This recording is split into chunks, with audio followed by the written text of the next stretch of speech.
नमस्कार बच्चों, आज हम चर्चा करते हैं परागण के बारे में, जिसको हम पॉलिनेशन कहते हैं। ये कक्षा 12वीं का बहुत ही ज़्यादा इम्पोर्टेंट टॉपिक है। जो अध्याय 2 है उससे हमने लिया है इसको, पुष्पीय पादपों में लैंगिक जनन से। और इसमें कॉम्पिटिटिव एग्जाम से भी क्वेश्चंस आते हैं और बोर्ड एग्जाम से भी इसमें क्वेश्चंस आते हैं। तो हमने इसे बहुत ही ईजी वे के अंदर तैयार किया है, आसानी से आपको समझ में आ जाए उस प्रकार से इसको हमने तैयार किया है। तो आप पूरे वीडियो के अंत तक बने रहिए, आपके पूरे कॉन्सेप्ट इसके अंदर क्लियर हो जाएंगे। आप आपने पिछली कक्षा में देखा है, पढ़ा है परागण के बारे में। तो परागण में हमने ये पढ़ा है कि पराग कणों का वृत्तिकाग्र तक स्थानांतरित होना परागण कहलाता है। ठीक है, तो वही डेफिनेशन हमने यहाँ लिखी है। पराग कोश से पराग कणों का उसी पुष्प या उसी जाति के दूसरे पुष्प की वृत्तिकाग्र तक पहुँचने की क्रिया परागण कहलाती है।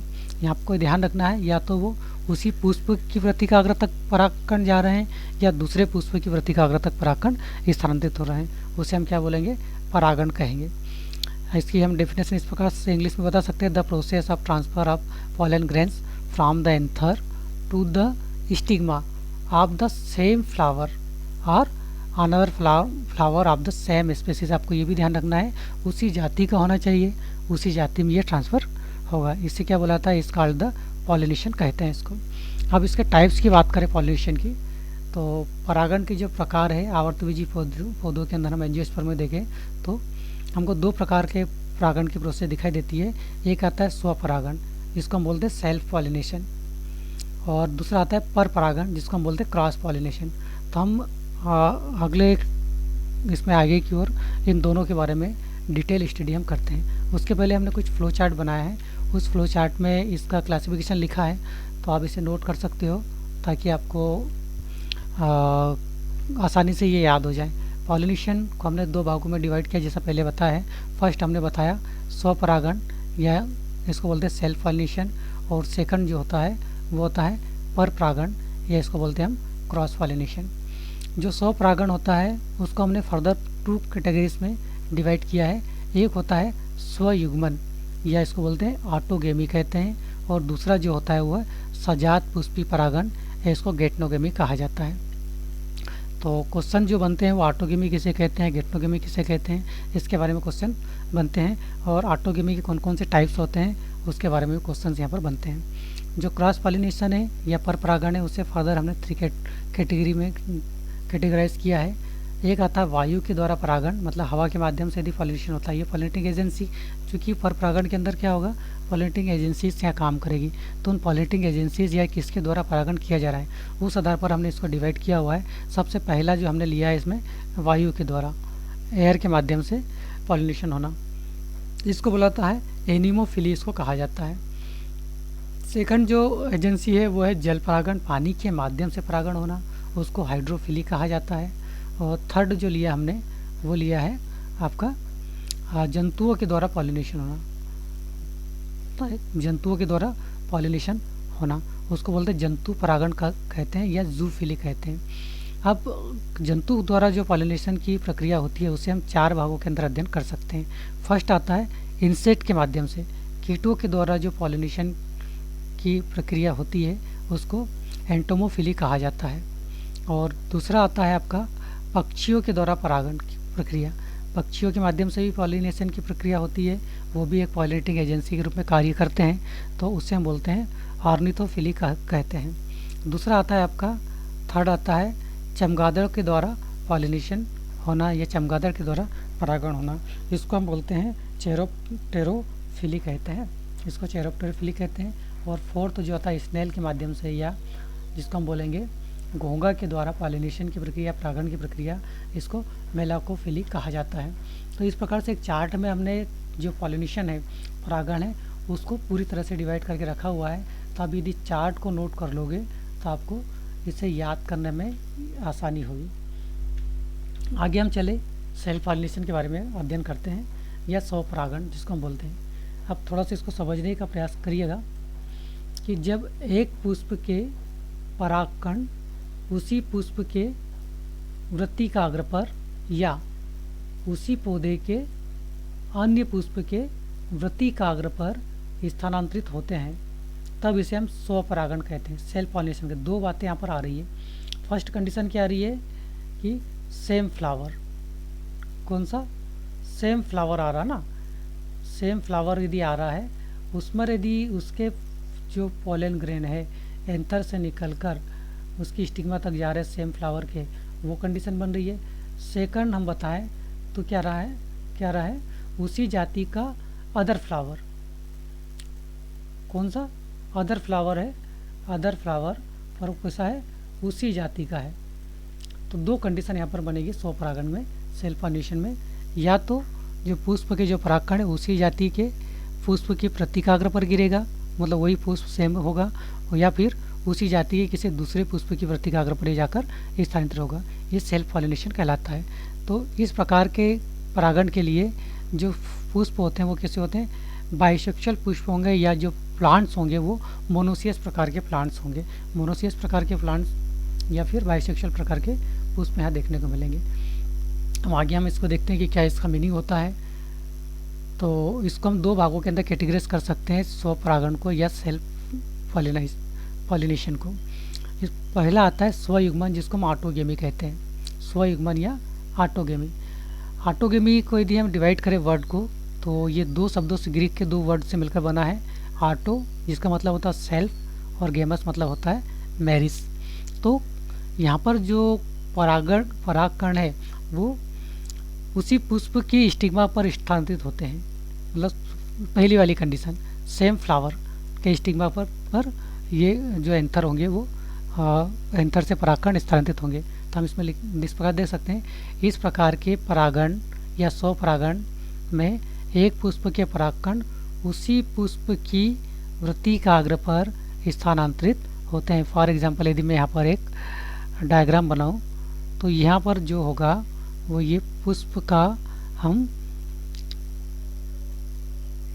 गाइनोसियम वाला पोर्शन यहाँ ड्रा कर रहे हैं, और ये उसका थैलेमस है, और ये उसका पेडंकल या पुष्पग्रंथ है, और ये वाला जो पोर्शन मैंने ड्रा किया, फॉर एग्जांपल ये यदि इसका एंडोसियम वाला पोर्शन है जिस पर इसके एंथर लगे हुए हैं। अब जो पॉलन ग्रेन है उसका निर्माण कहाँ होता है, हमको मालूम है पॉलन ग्रेन एंथर में बनते हैं। तो पहली वाली कंडीशन ये बनी है, कौन सी, ये वाली, ये सेम फ्लावर, एक ही फ्लावर। तो यहाँ से ये एंथर से जब परिपक्व हो जाएंगे ये पॉलन ग्रेन, तो वो स्थानांतरित हो जाएंगे उसी पुष्प की स्टिग्मा पर, यहाँ पर आ जाएंगे, और यहाँ आकर ये अंकुरित होंगे और आगे की जो प्रोसेस है फर्टिलाइजेशन वाली वो प्रोसेस करेंगे। तो यहाँ स्थानांतरित होने की जो प्रोसेस होगी उसको हम क्या बोलेंगे, ऑटोगेमी कहते हैं। उसको क्या बोलते हैं हम, ऑटोगेमी या सेल्फ मैरिज इसको बता सकते हैं ना, कि उसी पौधे के, उसी पुष्प के जो परागकण है उसी पुष्प की स्टिग्मा पर स्थानांतरित हुए। तो इसके लिए आवश्यक क्या हो जाता है कि पुष्प में कैसा होना चाहिए, बाइसेक्सुअल होना चाहिए। बाइसेक्सुअल का मतलब होगा कि एक ही पुष्प में नर और मादा, ये कौन सा है, मेल वाला पोर्शन है, नर जननांग, और ये वाला जो पोर्शन है वो कौन सा है, मादा वाला पोर्शन है। तो एक ही पुष्प के अंदर दोनों प्रेजेंस हो, बाइसेक्सुअल प्लांट यहाँ पर होना आवश्यक हो जाता है, किसमें, ऑटोगेमी के अंतर्गत। अब ऑटोगेमी के लिए हमको क्या क्या पौधों के अंदर अनुकूलन होना चाहिए, एडाप्टेशन कौन कौन से होना चाहिए ताकि उसमें ऑटोगेमी हो, या हम बोले कि स्वयुग्मन की प्रोसेस हो। तो सबसे पहले हम बात करें कि इसमें कैसा होना चाहिए, बाइसेक्सुअल होना चाहिए। जो अभी डायग्राम हमने पिछला बताया था कि इसमें एक ही पुष्प के अंदर दोनों नर और मादा जननांग उपस्थित होना चाहिए। देखो, पुष्प एवं पौधे का द्विलिंगी होना आवश्यक हो जाता है, अर्थात एक ही पुष्प में नर तथा मादा जननांग उपस्थित होना चाहिए। दूसरा जो एडाप्टेशन इसका है, सेकंड वाला, इसको बोलते हैं समकाल पक्वता या होमोगेमी। क्वेश्चन ये भी बन जाता है कि होमोगेमी किसे कहा जाता है। तो होमोगेमी का मतलब ये होगा कि जब बाइसेक्सुअल प्लांट या बाइसेक्सुअल फ्लावर है तो उसमें जो मेल रिप्रोडक्टिव ऑर्गन जिसको हम एंड्रोसियम बोल रहे हैं, स्टेमन बोल रहे हैं, और जो फीमेल रिप्रोडक्टिव ऑर्गन जिसको हम कार्पल बोल रहे हैं, इनका मैच्योरेशन सेम समय पर होना चाहिए, एक साथ मैच्योर होना चाहिए। ऐसा नहीं है कि जो एंथर है उसमें पॉलन ग्रेन पहले मैच्योर हो गए और उसके पश्चात फिर जो स्टिग्मा मैच्योर हो रही, तो वो आपका सेल्फ पॉलिनेशन को प्रिवेंट करेगा। तो इसके लिए आवश्यक है ऑटोगेमी के लिए कि दोनों का जो मैच्योरेशन है उनका समय के साथ एक समान हो। तो हम देखें इस अनुकूलन से जो बाइसेक्सुअल प्लांट्स होते हैं, बाइसेक्सुअल पुष्प के नर एवं मादा जननांग एक साथ परिपक्व होते हैं। दोनों कैसे होंगे? एक साथ मेच्योर होंगे। पौधों के इस गुण को समकाल पक्वता या होमोगेमी कहते हैं। आपको एग्जाम्पल देखने को मिलेगा मिराबिलिस जलापा के अंदर देखने को मिलेगा, पोटैटो के अंदर आपको देखने को मिलेगा, कैथेरेंथस रोजियस के अंदर भी आपको ये समकाल पक्वता देखने को मिलेगी। तो आप इसको नोट कर लीजिएगा कि समकाल पक्वता या होमोगेमी किसे कहते हैं। नेक्स्ट आपका जो इनका एडाप्टेशन है वो आता है क्लिस्टोगेमी, या इसको बोलते हैं अनुन्मील्यता कहा जाता है। तो क्लिस्टोगेमी को भी यदि हम डिवाइड करें दोनों ये शब्दों को, तो ये ग्रीक वर्ड दो ग्रीक वर्ड से मिलकर बना है। एक आता है क्लिस्टो जिसका मतलब होता है क्लोज्ड, और गेमस मतलब मैरिज। तो इसमें जो पुष्प हमेशा कैसे होते हैं? बंद रहते हैं। अब पुष्प के साथ बाइसेक्सुअल है, बाइसेक्सुअल होने के साथ साथ में कैसा है? वो क्लोज्ड है।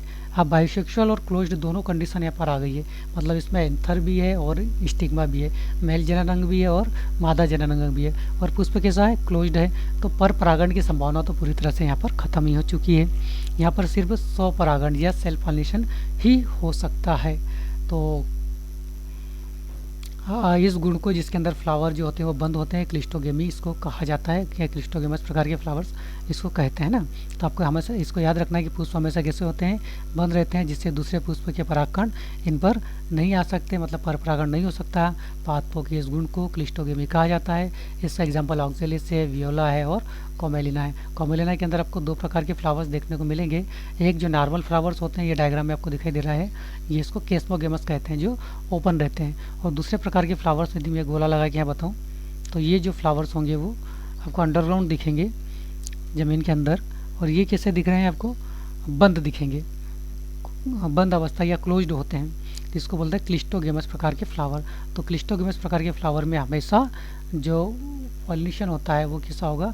सेल्फ पॉलिनेशन होगा, ठीक है। ये ऑटोगेमस प्रकार के होते हैं। अगला जो एडाप्टेशन है ऑटोगेमस का वो है कलिका परागण, जिसको बोला था बड पॉलिनेशन बोला जाता है। तो कुछ पौधों के अंदर जो बाइसेक्सुअल प्लांट्स होते हैं उसमें पुष्प में परागकोश और वर्तिका होती है, वो कली अवस्था के अंदर ही परिपक्व हो जाती है। मतलब कली जो रहती है वो बंद अवस्था में रहती है, और उसी में आपका स्टिग्मा है और एंथर है, या उसी अवस्था के अंदर यदि दोनों परिपक्व हो जाते हैं तो वहाँ पर पॉलिनेशन भी हो जाता है। तो कली अवस्था के अंदर ही परागण की प्रक्रिया संपन्न हो जाती है। तो ये भी एक एडाप्टेशन है आपका ऑटोगेमी का। इसका एग्जाम्पल है मटर है और तंबाकू के अंदर हमको देखने को मिलेगा। अब जो सेल्फ पॉलिनेशन उसका सेकंड एग्जाम्पल है या सेकंड टाइप से उसको बोलते हैं सजात पुष्पी परागण, ये इसको गेटनोगेमी बोला जाता है। इस वर्ड को भी यदि हम अध्ययन करें, डिवाइड करें, तो ग्रीक लेटर से मिलकर ग्रीक वर्ड है ये। एक है तो होता है गेटॉन जिसका मतलब होता है नेबर, और दूसरा होता है गेमस मतलब जिसका होता है मैरिस। तो यहाँ पर क्या होगा? इस स्थिति में हम इसको देखें तो इस प्रकार के स्वपरागण में एक पुष्प के परागकोश में बने परागकण उसी पौधे के किसी दूसरे पुष्प की वृत्तिकाग्र या स्टिग्मा तक पहुँचते हैं। जैसा यदि यहाँ पर कोई प्लांट है और ये प्लांट का फर्स्ट एक फ्लावर ये है और दूसरा फ्लावर हम यदि यहाँ बना दें, तो इस फ्लावर से यदि परागकण निकले और निकलने के बाद में इस फ्लावर पर स्थानांतरित हो गए। प्लांट एक ही है लेकिन इस पर अलग अलग फ्लावर्स लगे हुए हैं। एक कैसा है? मेल फ्लावर लगा हुआ है, और एक कैसा है? मान लो ये फीमेल फ्लावर है। तो मेल फ्लावर जो एक ही प्लांट पर लगा हुआ है वो उसी प्लांट के फीमेल फ्लावर पर अपने यदि परागकण या पॉलन ग्रेन को ट्रांसफ़र करता है, तो ये प्रोसेस क्या कहलाती है? आपकी सजात पुष्पी परागण या गेटनोगेमी कहलाती है।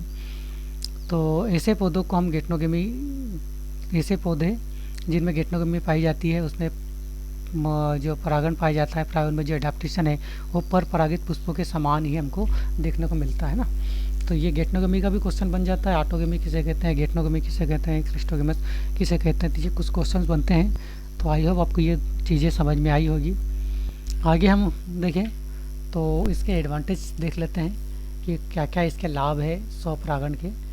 तो स्वपरागण के एडवांटेज या इम्पोर्टेंस ऑफ सेल्फ पॉलिनेशन, तो इसके द्वारा किसी जाति की शुद्धता को हम अनिश्चित काल तक या लंबे समय तक सुरक्षित रख सकते हैं। चूँकि यहाँ पर क्रॉस पॉलिनेशन नहीं हो रहा है, रिकॉम्बिनेशन की प्रोसेस यहाँ पर नहीं होती है, तो जो गुणसूत्र होंगे, जीनी संरचना जीन पूल होगा, वो कैसा बना रहेगा, प्योर बना रहता है इसमें। तो कई पीढ़ियों तक हमको ये प्योर देखने को मिलेगा। दूसरा जो इसका एडवांटेज है वो है कि चूँकि वो जो पॉलिनेशन की प्रक्रिया हो रही है, परागकणों का स्थानांतरण या तो उसी पुष्प के अंदर हो रहा है या नेबरिंग फ्लावर में हो रहा है। तो परागकण कम दूरी तय कर रहे हैं, इसलिए वहाँ पर ज़्यादा परागकणों की आवश्यकता नहीं होती। तो पौधों के द्वारा कम परागकणों का निर्माण किया जाता है। ठीक है, तो ये भी एक एडवांटेज है पौधों के अंदर कि ये कम संख्या के अंदर परागकण बनाएंगे और कम संख्या में ही परागण की प्रक्रिया हो जाएगी। थर्ड जो एडवांटेज है इसका कि परागण होने की संभावना अधिक हो जाती है। इसके अंदर यदि हम क्लिस्टोगेमस प्रकार की उसमें देख ले तो चूँकि क्लोज्ड अवस्था के अंदर ही पॉलिनेशन हो रहा है, तो यहाँ पर 100% पॉलिनेशन की प्रक्रिया होगी। बर्ड अवस्था के अंदर देखें तो उसमें पॉलिनेशन की प्रक्रिया प्रोसेस होती है। और यदि हम नॉर्मल कंडीशन में भी देखते हैं तो यहाँ पर भी आपका चूँकि पॉलन ग्रेन कम दूरी तय कर रहे हैं, तो पॉलिनेशन की जो परसेंटेज है या परागण की जो प्रतिशत है वो अधिक होता है। उसके बाद में एक आता है आपका डिसएडवांटेज भी आता है, चूँकि आपका लाभ ही नहीं हो रहा है, साथ में स्वपरागण से हानियाँ भी होती है। तो कौन कौन से डिसएडवांटेजेस होते हैं वो देखें। तो प्रत्येक पीढ़ी के बाद संतानें कमज़ोर होती चली जाती है। जैसे हमको मालूम है कि चूँकि यहाँ पर जो जीन का एक्सप्रेशन होता है वो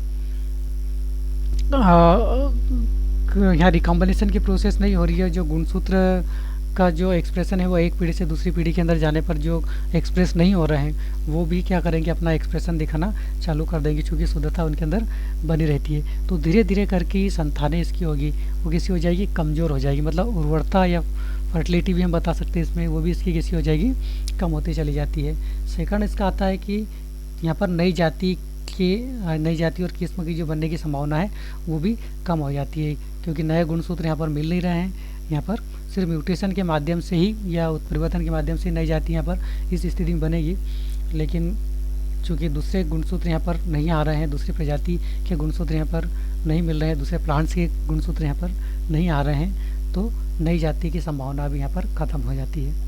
अगला जो डिसएडवांटेज है इसमें, समय के साथ इसमें रोग प्रतिरोधक क्षमता जो होती है वो कम विकसित होती है या कम होती चली जाती है और नए लक्षण यहाँ पर विकसित नहीं होते हैं। तो इस प्रकार से इसका डिसएडवांटेज है पौधों के अंदर सेल्फ पॉलिनेशन का। तो और एडवांटेजेस भी हमने देखा।